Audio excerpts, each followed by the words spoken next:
22-25 लोगों का हुआ। उसके बाद जीएसटी, गलत जीएसटी लागू की, 5 अलग अलग टैक्स, किसानों पर टैक्स लगा दिया। पता नहीं आपको मालूम या नहीं, जितनी जीएसटी आप देते हो उतनी ही जीएसटी अदानी देता है। आप जानते हो इस बात को? आप सिर हिला रहे हो। वो आपने जो शर्ट खरीदी वो कितने की खरीदी आपने? 200। अगर अदानी वही शर्ट खरीदता तो जितनी जीएसटी आपने उतनी ही जीएसटी वो देता। आपकी आमदनी हजारों में है, उसकी आमदनी हजारों करोड़ों में है, और जितनी जीएसटी आप देते हो उतनी जीएसटी वो देता है। अब सवाल उठता है, जीएसटी का जो आपका धन है, जो आपके जेब में से निकल रहा है, उसका होगा क्या? कहां जाएगा वो धन? नरेंद्र मोदी जी ने साफ कर दिया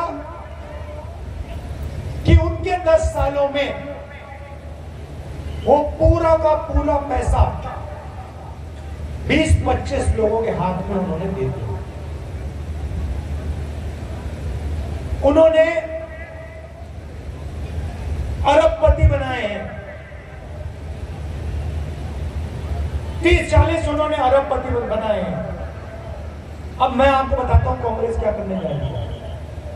उन्होंने 20-25 अरबपति बनाए, हम करोड़ों लाखपति बनाने जा रहे हैं। अब आप कहोगे कैसे? मैं आपको यह बताने आया हूं कि कांग्रेस पार्टी, इंडिया गठबंधन चुनाव के बाद करोड़ों करोड़ों लाखपति कैसे बनाने जा रही है। आप जानते हो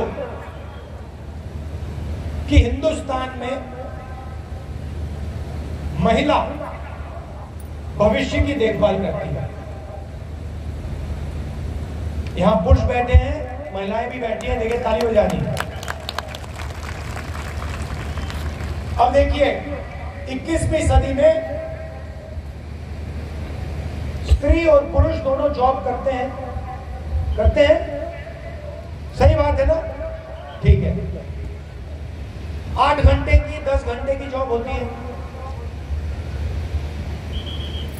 जॉब के लिए दोनों को पैसे मिलते हैं, मिलते नहीं मिलते? ठीक है, मगर हिंदुस्तान की महिला 8 घंटे घर से बाहर काम करती है और फिर 8 घंटे घर में काम करती है। सही? मतलब डबल काम करती हैं आप लोग।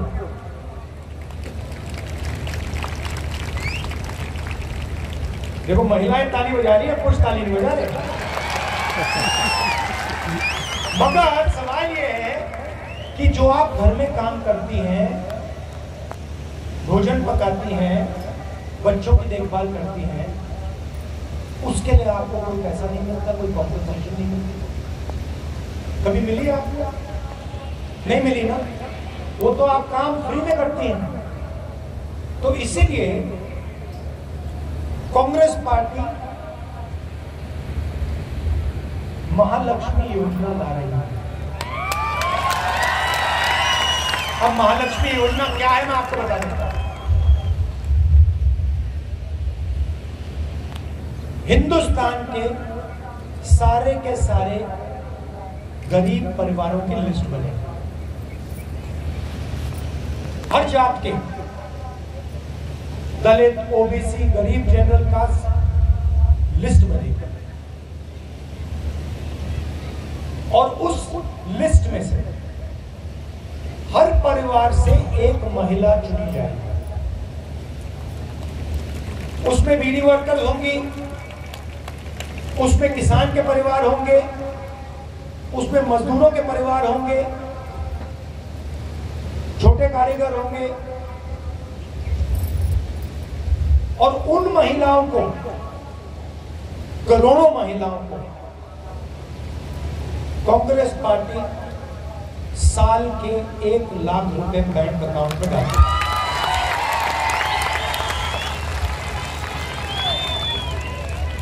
साल के 1 लाख रुपए, महीने के 8,500 रुपए, खटाखट खटाखट खटाखट खटाखट खटाखट अमर।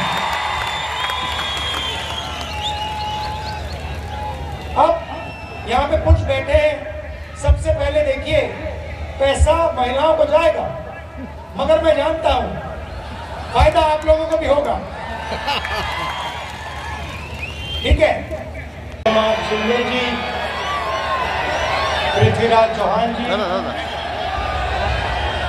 नरसैया आदम जी, प्रकाश जयपुरवाल जी, महेश कोटे जी, उत्तम प्रकाश जी, सिद्धाराम मैत्रे जी, सर आप लोग बैठ जाइए, सर आप लोग बैठ, हमारे कैंडिडेट प्रणीति शिंदे जी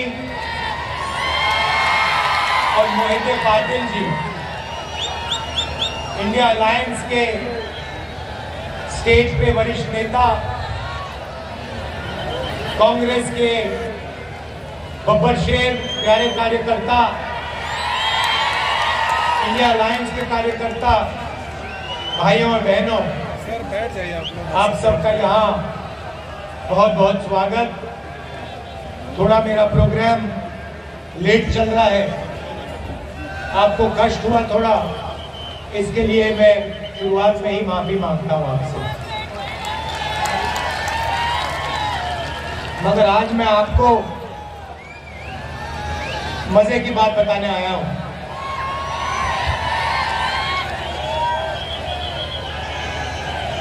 सबसे पहले ये साधारण चुनाव नहीं है, क्योंकि इस चुनाव में पहली बार, आजादी के बाद पहली बार एक ऐसी पार्टी है जो संविधान को खत्म करना चाहती है। उनका लक्ष्य सिर्फ चुनाव जीतने का नहीं है, उनका लक्ष्य हिंदुस्तान के कॉन्स्टिट्यूशन को, हमारे संविधान को खत्म करने का है। और हमारा लक्ष्य, कांग्रेस पार्टी का लक्ष्य, इंडिया अलायंस का लक्ष्य संविधान को बचाने का है और लोकतंत्र को बचाने का है। भाइयों और बहनों, इस देश में जो भी गरीबों को मिला है, जो भी प्रगति हुई है, पिछड़ों को, दलितों को, आदिवासियों को, जो भी गरीब लोगों को मिला है, वो संविधान के कारण मिला है। उसका वही कारण है। अगर ये लोग संविधान को खत्म कर देंगे तो हिंदुस्तान में गरीबों के लिए, किसानों के लिए, मजदूरों के लिए कुछ नहीं बचेगा। तो सबसे पहले आपसे ये कहना चाहता हूं कि पहली बार ऐसा चुनाव हो रहा है कि बीजेपी ने साफ सबसे हिंदुस्तान के किसानों का हम कर्जा माफ करेंगे। ये अभी आप ताली जल्दी बजा गए। ये कर्जा माफी ये शुरुआत है, मगर हम सिर्फ कर्जा माफी नहीं करेंगे, हम किसानों के लिए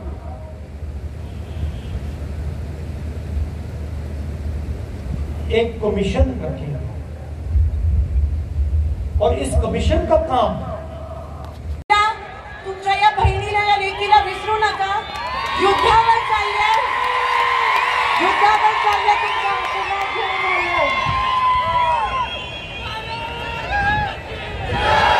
मी आदरणीय राहुलजींचं या ठिकाणी मनापासून स्वागत करते।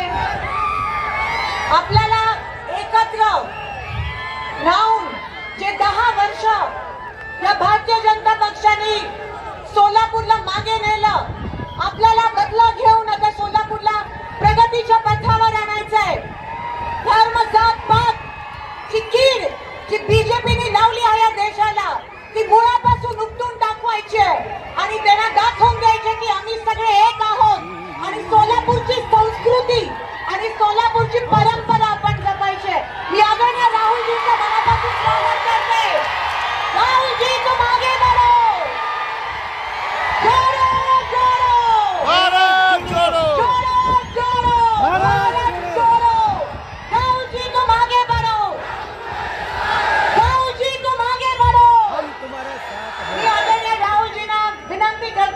की त्यांनी आपल्याला संबोधित करावं.